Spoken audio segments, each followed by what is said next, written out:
fotografer be ni aba peraturan ro nak masjid hino na peraturan di masjid be galak-galak ro naju fotografernya benadab benadab masjidnya adalah paling mulia iji be gerbang-gerbong maju baik yang jak kena fotografer nya berjelas be ni ayu iro ka model meno ka model mudih hino la masjid macam-macam model nya nak pegat model iluar pegat model je bela masjid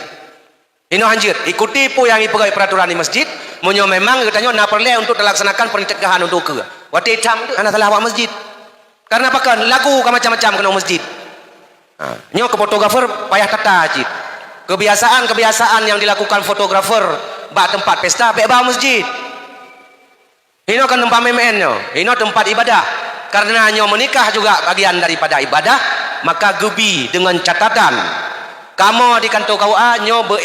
kamu ikuti peraturan-peraturan yang kalian kepegat di panitia bersama